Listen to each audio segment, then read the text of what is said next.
There we go. And this will be posted up on our website and YouTube channel for all to see in the future. And if anybody has any questions, please feel free to use the question and answer feature down there on your Zoom toolbar there, or you can use the raise hand feature and then we will go in and manually unmute you if you prefer to ask your question verbally. So without further ado, Megan, go ahead and take it away. Thank you. Great. Thanks, Laurel. Mm-hmm. All right, so let me get this shared properly.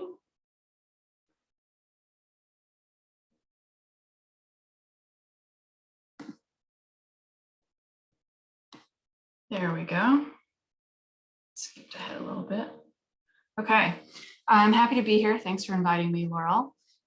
So right now I am a grants and projects coordinator at the Couchiching Conservancy. We're a land trust in the Kawartha Lakes, Georgian Bay, Lake Simcoe area of Ontario. And we're kind of gearing up to do our invasive species work for the summer as well. But my background is in research and insect physiology. So this work I did while I was at the University of Western Ontario. I was a postdoc in Brent Sinclair's lab, and they focus on overwintering biology of mostly insects and some other arthropods. And we worked with the Great Lakes Forestry Center. So the folks over there were Amanda Rowe, Chris McQuarrie, and Megan Gray was also really helpful with this project as well. So they helped us get things going. So this is something that we do in Canada as a land acknowledgement. We are legally and ethically bound to do this and to acknowledge that we're on the native lands of a lot of different groups where the work was done. And so in London, which is where Western is, where I was primarily working, that is on the traditional lands of the Anishinaabeg, the Haudenosaunee, the Luna-Pewauk, and the Attawandaron groups. And there are several treaties that govern those relationships in that area. In Sault Ste. Marie, which is where the Great Lakes Forestry Center is, that is the traditional lands of the Anishinaabe, which in that region includes the Cree, the Anishinaabewake, and the Oceti-Sakowin people. They have the Robinson-Huron Treaty there. In Barrie, which is where I'm currently located and where we got a lot of our samples from. It's also Anishinaabe territory, 3 groups that are part of the Collective Three Fires Confederacy. And here we have the Williams Treaty. In Winnipeg, which we also got some of our samples from there, it's also Anishinaabe, different groups again, the Cree, the Oji-Cree, the Dakota, the Dene, and the Red River Métis people, and that is covered under Treaty 1. So this is part of the Canadian government basically recognizing that they did a lot of the Native peoples wrong. And so, you know, it is part of our obligations to make everyone aware that this is where the work done and that we had a duty to consult and accommodate with the Native peoples on those lands to do the work.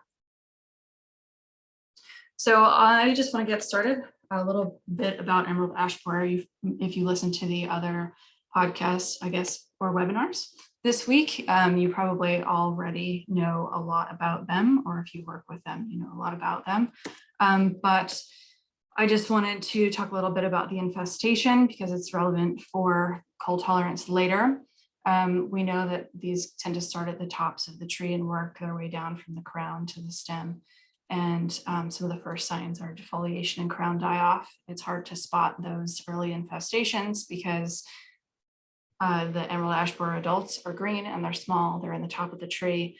It's very difficult to see eggs and so forth. So some of the first signs are going to be things like defoliation, crown die-off, bark deformities, and the increased presence of birds like woodpeckers that are going after those larvae.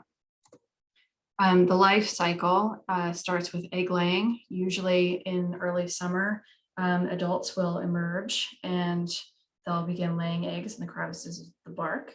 So these eggs are really small, they blend in well, they're hard to spot, and females can lay dozens of eggs. They can lay multiple clutches in the summer. Here in Canada, it has to be around at least 20 degrees Celsius consistently for them to start laying eggs in the summer. So we have a time period, which is mostly June, where a lot of that is happening in established populations. It's a little more variable in new infestations where adults may be arriving at different points throughout the summer and laying eggs at different times. But after those larvae hatch, they're entering the tree and making those galleries that we're all familiar with. So the early instar larvae will only be in those galleries right underneath the bark. Towards the fall, they'll start becoming prepupa, which is the penultimate phase before pupation and adulthood again. So they'll dig further into the tree, they'll make pupal chambers, and we find them in this characteristic J shape right here. So they tend to be bigger than the earlier instar larvae. It's not always the case. A little bit of that is summer temperature, the quality of the food, and so forth. So in the spring, then after they've overwintered as either larva or prepupa, it turns out, they'll emerge again and start that process over again. So in colder areas, we'll find that sometimes larvae are taking 2 years to get through that whole cycle, depending on when they were laid during the summer. And in new infestations, that's also possible. And we're also finding that larvae are also able to survive pretty cold temperatures, which I'll go into a little bit more later. So this right here is a map from a previous model. One of our collaborators, Kim Cuddington, does this modeling. And basically what it shows is that the purple line is the extent of ash trees that are susceptible.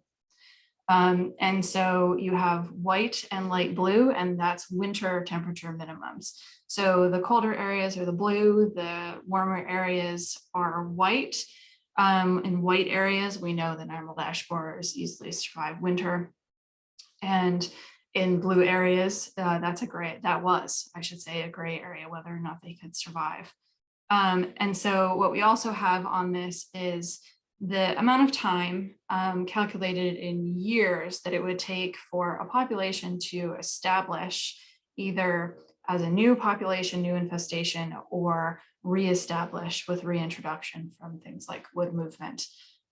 So in those colder areas, it's taking longer for them to get reestablished because fewer are surviving through the winter. Kim is updating this now with some of our new data. So this map for what we currently know as compared to what we knew back then is different. So we know that emerald ash borers are just lethal to ash trees. These are some of the cultivars that are susceptible. In Canada, we have 90, more likely 99 to 100% lethality. So it's a big deal for us here. A lot of urban areas, especially greater than 70% of the canopy is ash cover or was ash cover. So it's a huge deal here.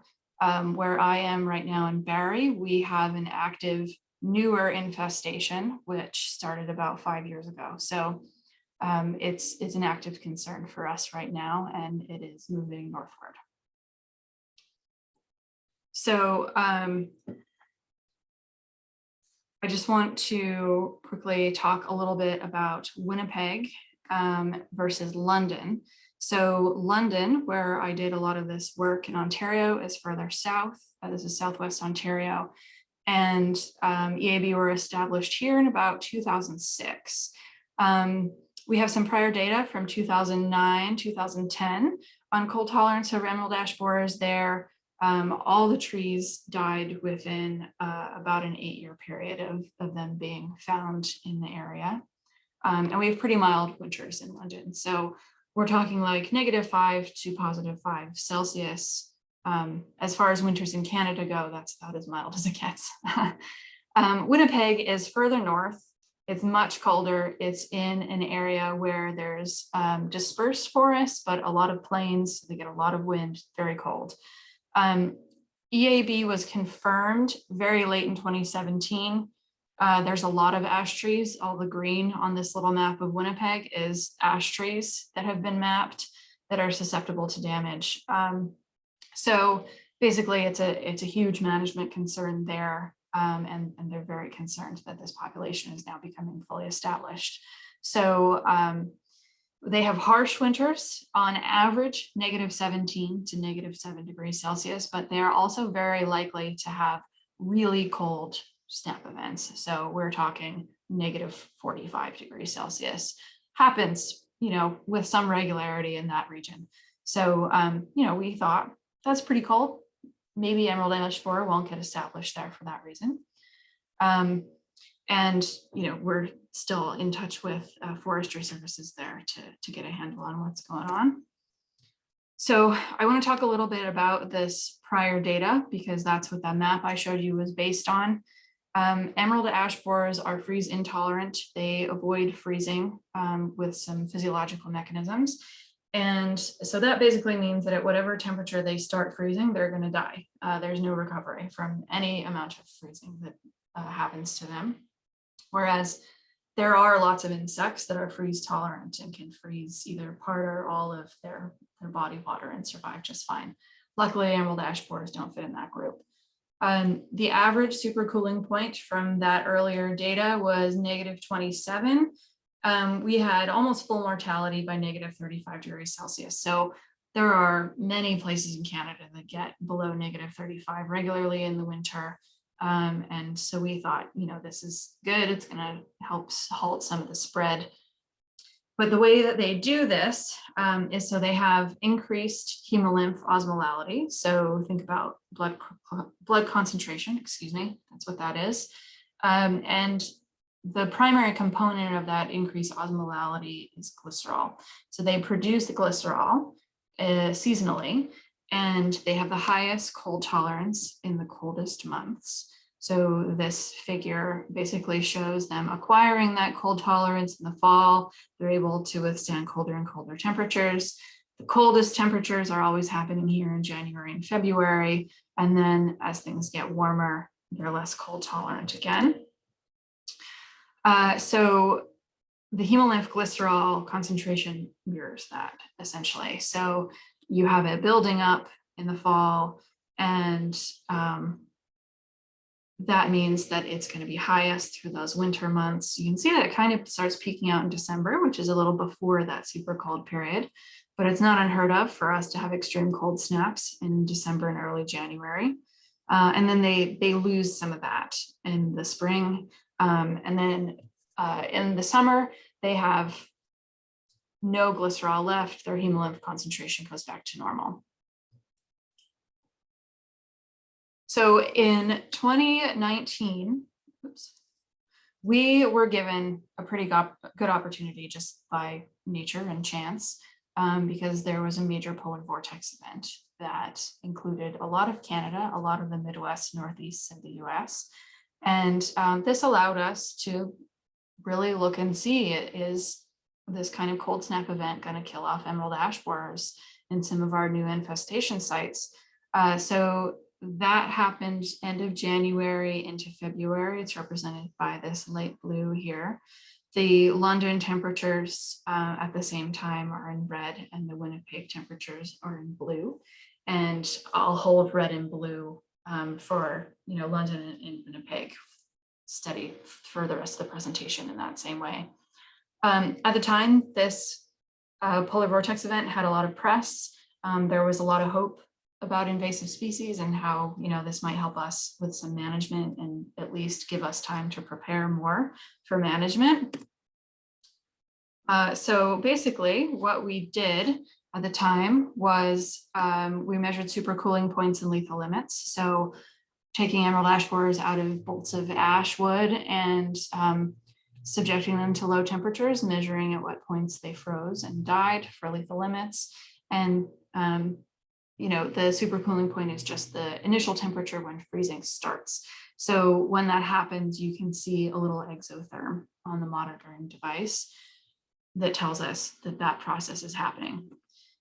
So then I also extracted hemolymph from all of them, and I did osmometry. So in an osmometer, it allows you to take fluids in very small quantities and measure with a microscope, and you have the temperature, exactly what temperature that amount of fluid is freezing at. It's suspended in oil, so you don't have the influence of other things in the environment affecting it.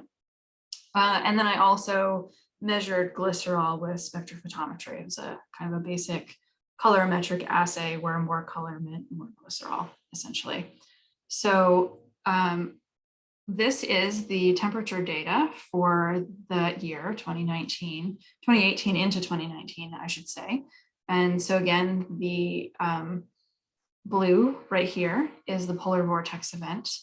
We started receiving emerald ash borers from Winnipeg right after this event, about here, and measuring their cold tolerance. We already had samples in London from Southwest Ontario and the Barrie area, actually, that we were measuring at the same time. So we decided, rather than waiting till spring, let's see if any of these emerald ash borers actually survived that event. And it turned out that a lot of them did. So you can see that the temperature in Winnipeg was down around -40. I think the coldest temperature they measured there was actually closer to -47 at the time. So it was very cold. And a lot of those ash borers survived in bolts of wood sitting outside. So we got some data from them. So basically what this shows is the supercooling points between those two different populations of emerald ash borers. And we have London in red and the Winnipeg in blue again. And we have a comparison of larvae and prepupa. So you can see the London population, the data is pretty tight. It's all around -30, between -27 and -35, where those supercooling points are happening. And so that means in that population that all those individuals are dying at those temperatures. When you look at Winnipeg population, that's not the case at all. So we had more of a spread of that data, and we think that's partly because this is a newer population that hasn't had the same acclimation abilities yet. They haven't been there as long, so they didn't have time. And then, we have some differences in mass in these individuals as well. So I think I mentioned that prepupa tend to be larger than larvae. In this population, that was definitely not always the case. It was pretty all over the place. There were some really huge larvae that just hadn't made it yet to burrowing a prepupal chamber. And there were some prepupa that were pretty small. So we think that some of this is handled for in mass. But in either case, we have tolerance at much lower temperatures in that Winnipeg population that was newly established basically and found the year before we started doing this work. So we measured in larvae, they were able to tolerate down to -48. And in prepupa, the lowest supercooling point we measured was -52 degrees Celsius, which is extremely cold. As far as lethal limits, when we compared the two, we have some similarities. This is prepupa primarily. So we're looking at the London population in red. We have pretty much 100% mortality around -35, which is consistent with that earlier data. So that's good. But winter temperatures did not get colder in the time since those last measurements were taken either. So you wouldn't have had any pressure for them to really acquire more cold tolerance in that region.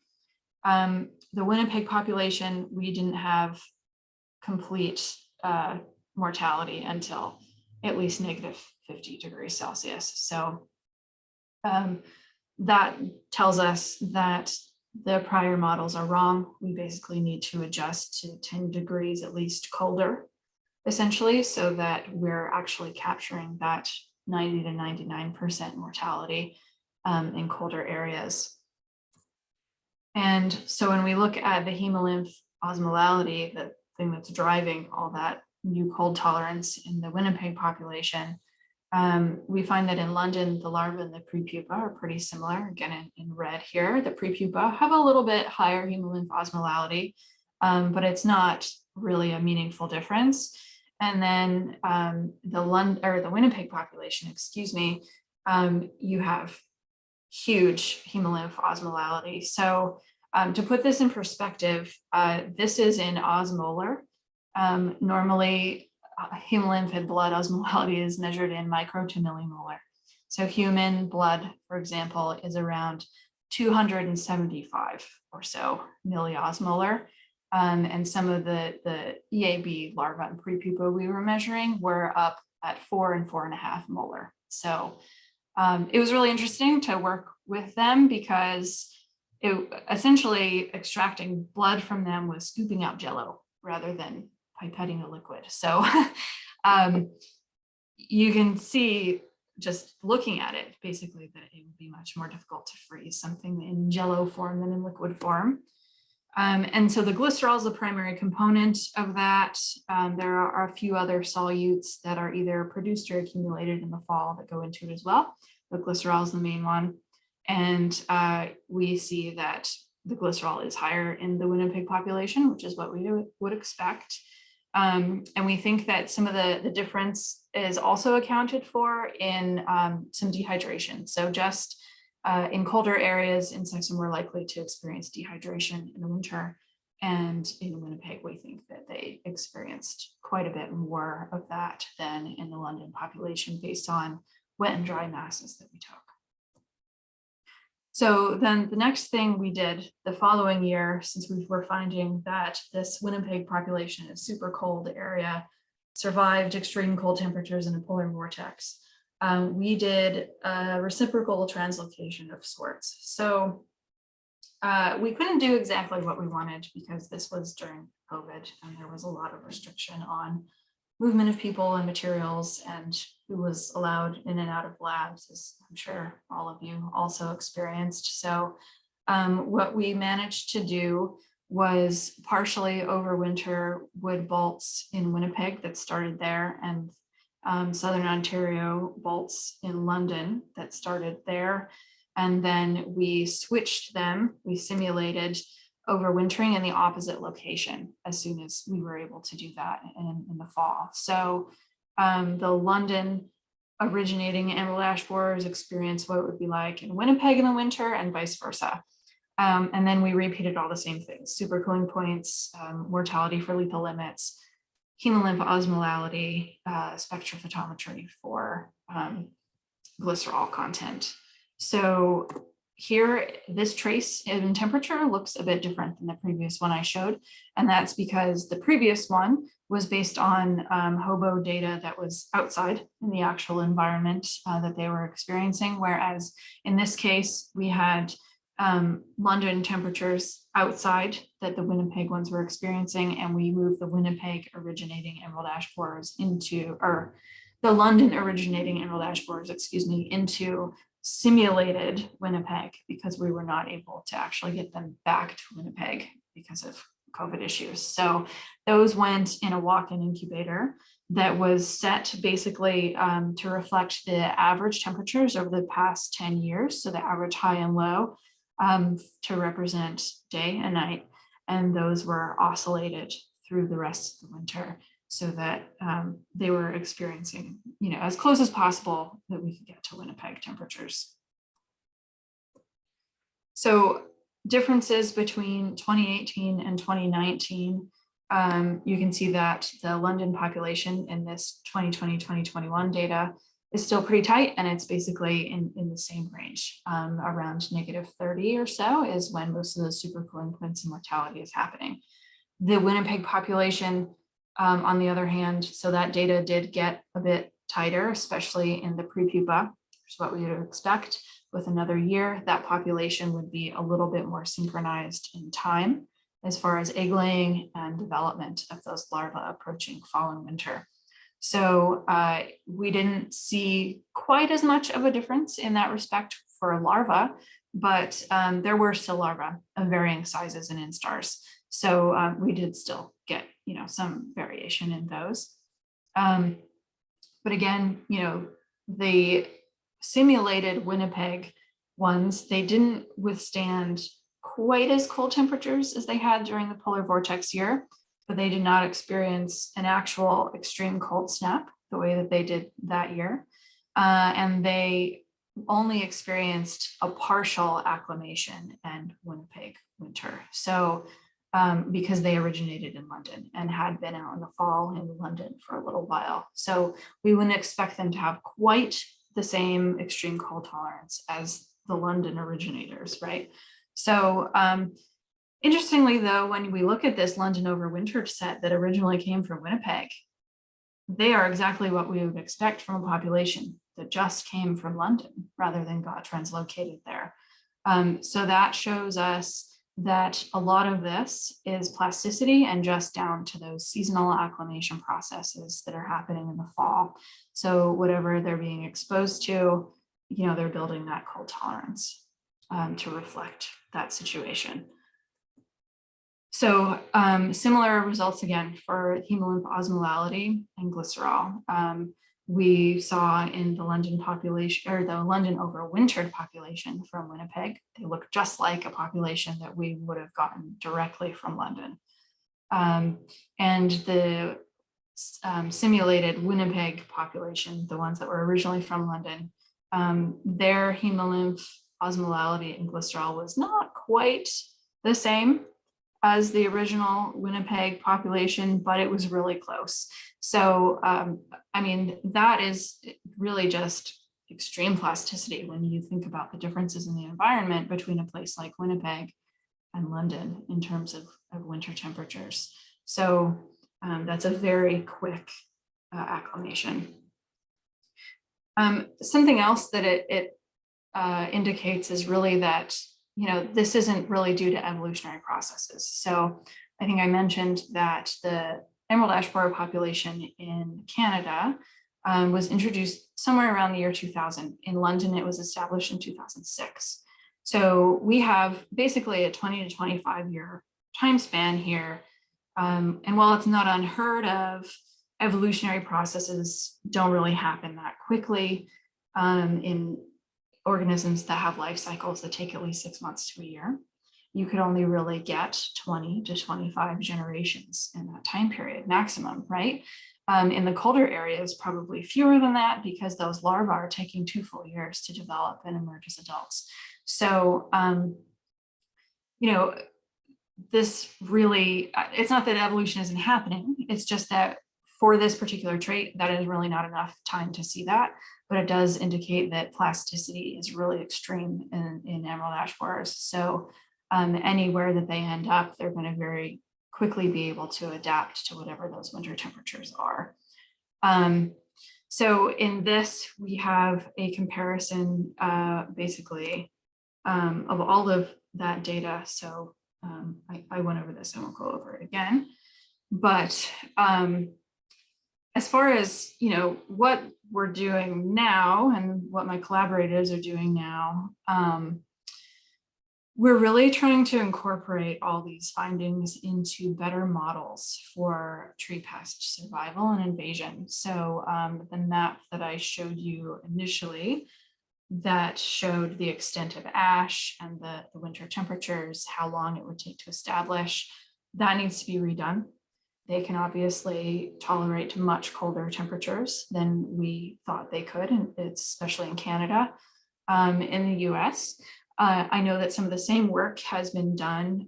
This is a while back. This is around the same time that we were initially collecting data, around 2010. But basically that was in Michigan and New York, and they had about the same thermal tolerance that we were finding in Southern Ontario in those locations. So as far as we know, the US populations can withstand down to, around -35 before 99% mortality. Basically, as far as monitoring and management practices, it means for us in Canada that we have to look a little bit further north and into colder areas to catch all the potential for emerald ash borer invasion. So it actually widens the area that we thought was susceptible by quite a lot. We're looking into overwintering of parasitoid wasps, some of them, because we have several species that we use as biological control that I'll talk about a little bit more. So we know pretty much nothing about their overwintering abilities and, can they overwinter in these extreme cold temperatures with emerald ash borers? If not, then are they really a good option for biological control, since you have to re-release very often to maintain their effectiveness? That's being figured out. The folks at Sault Ste. Marie at the Great Lakes Forestry Center are working on all that. And they're helping as well with the mapping and modeling. And Kim Cuddington, she's at the University of Waterloo. She's working on that as well, her whole group. And also working on that for other pest species as well at the same time. We, since I was working on this, have put more data into it that is tree monitoring data. So figuring out that buffering capacity of the bark. What we found is basically that inside the bark is only 1 to 2 degrees Celsius different from outside. And the real buffering capacity comes from the snow. So anything, below the snow line is going to be more protected and more likely to live through these cold winters anyway.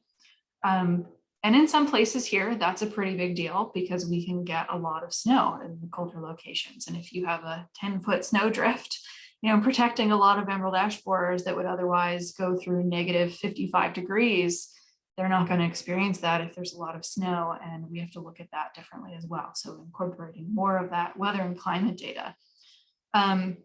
Another thing that's ongoing in Canada in several locations is that we're looking at the new seedlings that have come up from the old ash seed bank and seeing if they have any resistance to this, tracking whether or not there's any reintroductions and reestablishments and how we should handle those going forward. There hasn't been any data released about that susceptibility yet, but hopefully that will happen pretty soon. So there's a lot of implications for thermal tolerance for detection and monitoring. So as I mentioned here in Canada, we have to expand our net. And that means looking further north in colder places that, we thought that they could not go. They probably can. In the US, where for the most part, it doesn't get as cold as it does in Canada, that pretty much means that winter temperatures are not gonna handle it for you, right? So basically, they're not gonna be dying off during the winter. You might have a subset of individuals that do, but for the most part, they won't. They really need to experience that negative 35 or below in the warmer areas. So that potentially changes things for evaluating risk of spread and establishment, as I mentioned before with this map. So thinking about where is firewood moving and lumber. We still have lots of restrictions for that in Ontario, especially. I'm not sure really what the restrictions are in the States, and maybe Laurel or someone else can help me out with that after this. As far as management practices, in Canada, we have several methods that we use kind of combined. As soon as things are found, if it's an established population, we chip it and burn it or bury it, and that's really the only thing that handles it. If we expect a new infestation or a very recent one has been found, we'll use a pesticide cocktail to inject into the trees, and that's what this picture shows here. That's someone from MNR, which is the Ministry of Natural Resources, injecting an ash tree. And that prevents emerald ash borer establishment in those trees. It doesn't necessarily prevent them from spreading to the area, though, if you don't get all the trees, and eventually that tree may be susceptible. For biological control, we have 4 species of wasps, as I mentioned. Tetrastichus planipennice is the one that is used most often. It seems most effective for us here. We don't have any solid data on its overwintering, but it does seem that some of them survive at least to the next year, overwintering in Ontario anyway. We have less information about Spathius and Ubius. Spathius agrili is not a candidate for us here in Canada. We already do know that they will not overwinter very well. They die at fairly high temperatures, but potentially a good candidate for the United States. And the folks at Sault Ste. Marie have a breeding program in captivity for these, and they have been involved in the release of those in Ontario. And of course, movement restriction and just monitoring the use of firewood is always going on here. It's illegal to move firewood out of local areas. So that's something that hasn't really stopped since emerald ash borer has been established in Ontario, and until we're pretty sure that they're not going to move any further. Firewood restriction is a thing here. So yeah, I'd like to get everyone's thoughts and questions if you have any, and it's just some things to think about for management and overwintering, getting things ready in spring again. Okay, great. Well, thank you so much, Megan. That was a great presentation. Does anyone have any questions for Megan? If you want, again, you can put it in the question and answer or use the little raise your hand icon.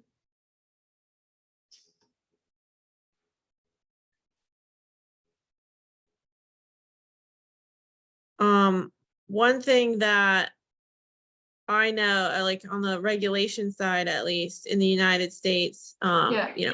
Federal deregulation back in 2021 made it so basically the state from state movement is no longer regulated. We still do have regulations as far as any EAB materials coming into the country. Let me just show my screen actually, because that I have some visual aids for that. And if anyone has any questions while I'm doing this, please don't let my shenanigans stop you. So let me get the presentation mode. This is a look at pest-based quarantines in general across the United States, and then also firewood specific. When you're looking at emerald ash borer specific and firewood, it's a lot, less inclusive of the states. Some of these are state-based quarantines that were put up in an emergency fashion after the federal deregulation. And some of them in places like Montana and North Dakota, that see those really low temperatures. So that's good. These are interior quarantines, so they already have some, form of EAB detection or infestation in the states, and they're trying to contain it. Or the light blue there is a firewood regulation, so it's preventing the movement of firewood in some fashion. The most common would be not letting outside firewood or uncertified firewood onto public lands. So that's protective to some degree for emerald ash borer, although it doesn't cover materials like nursery stock or anything like that. And then this is in the United States, that westward expansion up into Maine as well of EAB detections, where all the ash is, and, just to kind of look at it in comparison to where we do have regulations. So a lot of those states that have ash and do not have the emerald ash borer yet don't have the protections that regulations would afford. The deregulation upset the certification process as well. So now states are kind of left to their own devices and governmental authorities to certify firewood, and that goes hand in hand with those regulations. A lot of those places, only have restrictions for uncertified firewood. Certified firewood is still okay, so that affects the firewood industry. But our big thing as an outreach campaign is really trying to reach folks before they leave their house. So if somebody's in Winnipeg and they have that firewood that's been sitting outside under the snow and they want to take an RV trip to somewhere warmer, with Megan's research, we know that there's a good chance that the larvae and the pupae, whatever stage of emerald ash borer you have in there could very well be alive and emerge later in a different place. And so it's just really important research. I think it's fascinating. But it's at the same time, just making people aware of the fact that everyone has a part to play in this, and leaving the house with firewood does present a serious risk in spread of this pest. And so we look at places like state agencies, cooperative extension, state parks, the reservation process, and see like, okay, is the average firewood user going to find information on invasive species like emerald ash borer and the firewood pathway in these locations? And luckily, a lot of the states are doing pretty well. I didn't include Canada in this presentation, but we do have information from Canada's resources as well on our website on the firewood map. Mhm. And this is the sort of thing we're looking for and we love to see. So we love to see the firewood alerts, you know, something eye-catching, action-oriented is really great. So like, this is what you can do, especially if it's kept positive, you know, really simple things, succinct, that, you know, people can easily find and easily follow. That's the sort of thing that we can really help with as well. So we can write messaging to go with regulations or just best practices if there isn't a regulation in an area. And it is a little bit all over the place. So state agencies tend to do pretty well with their outreach, departments of agriculture in particular. But when it comes to state parks, state reservation systems, the places where firewood users are really probably going to go to look for related information on camping and whatnot, this is where there's a lot of room for improvement. And so, you know, you can look at our big firewood report and look at how your state's doing if you're in the states. And certainly if you're a manager or communication specialist, reach out to us. This is our cup of tea. This is where we can really help. We can customize graphics for you. That's a free service that we provide. The only cost associated would be printing costs should you want physical copies of anything. But again, having this sort of outreach available, you know, on these websites is just so important to reach people before they leave their house. And I don't know what time it is. Okay, we're good on time. Yeah, I definitely agree with that. All of our local land trusts and Nature Conservancy Canada, we all use those sort of government materials as education for land trusts. We have a lot of, you know, volunteers and other tourists basically going out into all these natural areas. And that's been a really important resource for us too in Canada. Yes, it's also, I believe in Canada, the campaign slogan is the buy local, burn local. Yes. Yes. And so we've collaborated with them. I know a little bit, Lee might be able to talk more about that, but you know, it's the same message, essentially, just trying to get people to realize that this does pose a risk, probably the biggest risk for human mediated or human behavior for this pest to spread any significant distance. Yeah, I mean, so the adults really, they're not capable of flying very far. They get about 2-3 kilometers on their own at best flying. They're not powerful. So really it's proximity of ash trees and us moving them around. Yeah. So one question I have from your findings, you said that, you know, it's not likely evolution, it's plasticity, because one of my questions before you said that was going to be like, how long do you think you have to have an established population for them to get, you know, used to that temperature and build a diversity for enough of them to survive? But it looks like it's not much. So the Winnipeg population was found in 2017, and we started cutting for samples in 2018. So it was within that first year, as soon as they're experiencing fall temperatures, they're gaining cold tolerance. Yeah, so it's immediate. Mm-hmm. Yeah, that is fascinating. And so, of course, yeah, in the States, that definitely has implications for several of our states, some which already have EAB and others that are preparing for kind of the inevitable. Yeah, definitely. And so something that can happen with cold snap events is called rapid cold hardening. Lots of pest insects are capable of this, where, you know, they have this sort of fall acclimation that happens normally, but if somewhere in that process they're exposed to a sudden cold snap, it ramps up that accumulation of cold tolerance more and faster, and they're capable of withstanding even colder temperatures than they would have been otherwise. So, you know, we think that that is part of what made them super cold tolerant in that polar vortex year. It's that one exposure. Wow. How much do you think that this is probably a tough question to answer, but just I know your background is you've worked a lot with like insects and physiology and all that. Do you think that this is kind of a rare thing and maybe we don't have to worry about this with pests like spotted lanternfly, or do you think it's pretty possible in other insects as well? It's possible in some other insects. Spotted lanternfly, there is some thermal tolerance data that's starting to come out, and they are not very cold tolerant. Okay. Especially the adults. It gets down to 5 degrees and the adults are dying.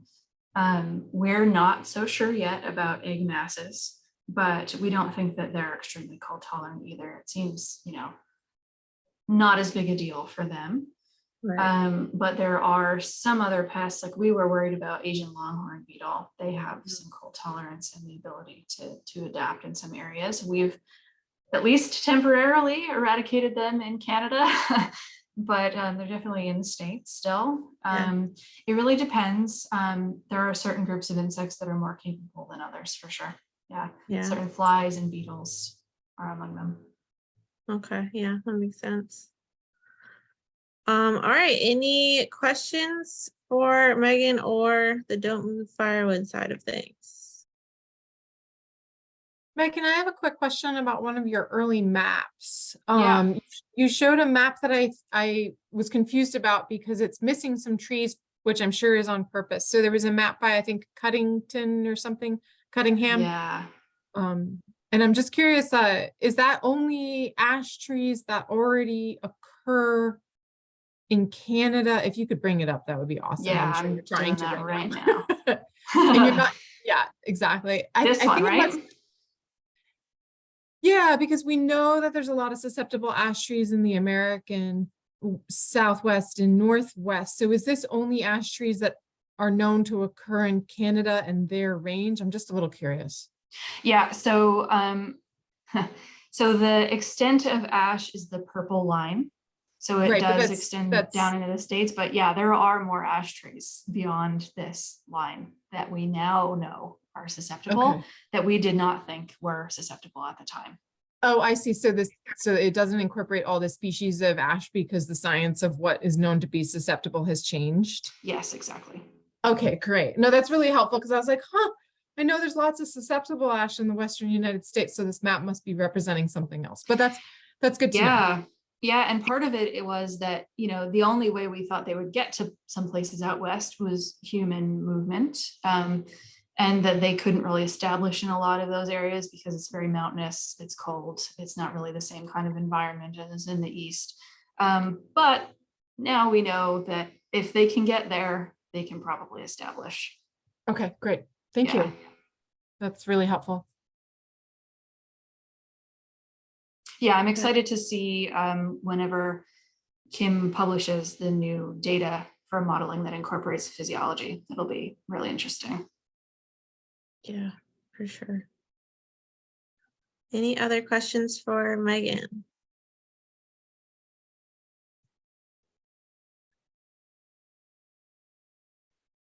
Okay, well, Megan, are you okay with me including your contact information, like your email, along with the recording on our— Yeah, that's fine. Okay, wonderful. Well, if anyone else has questions that come up later, or if you're watching this recorded later on and you have a question for Megan or myself, you will find our contact information on the website where you're finding this recording. And so you can just reach out to us and we will try to answer that to the best of our abilities. So Meghan, Dr. Duell, again, thank you. I call you Meghan just because I know, well, we know each other, so no, Megan's fine. Thank you so much for joining us today. Really fascinating research and a great talk, and we can't thank you enough. And thank you for everybody for participating, and have a wonderful rest of your evening. Yeah, thank you for having me, and good luck in all your pest management this year. Thank you so much. All right, bye. All right, see ya.